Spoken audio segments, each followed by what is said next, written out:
Hello everyone. During this video, we're going to talk about how you can add multiple activities from one note. This can be extremely helpful when it comes to maybe those post-review notes where we have multiple tasks that spur from that one note that was entered, but it keeps it all connected. So again, it's causing that ripple effect, but it's all tying into that one particular note that we start with. So we're going to look at John here. So this morning I went ahead, I had a client review with him. I went in and already added my post-review note. Now, just as a little recap, I could click that by entering that add note, using my note template to my advantage, helping me create that consistency by following those same prompts over and over.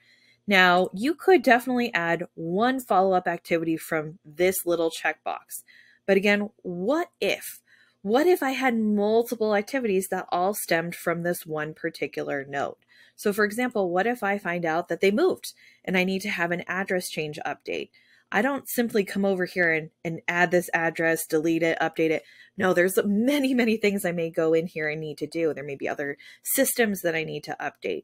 Same can be said with beneficiaries. Sure, I can keep a little note in here, update that information, but there's other processes I have to do. So again, it's causing this kind of spiraling effect of other tasks that need to come about. So I'm going to come on down here.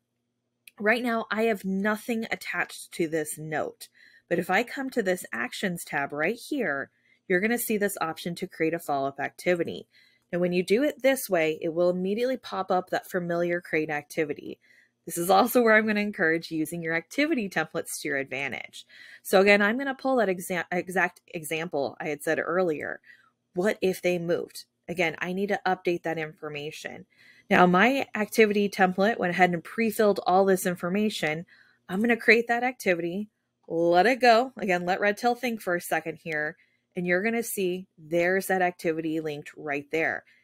Because I also have an automation though, it went ahead and also launched a address change workflow at the same time. So again, that's kind of the benefits is that one, it's linking up right down here, but it's allowing me to have those processes also launch in the background.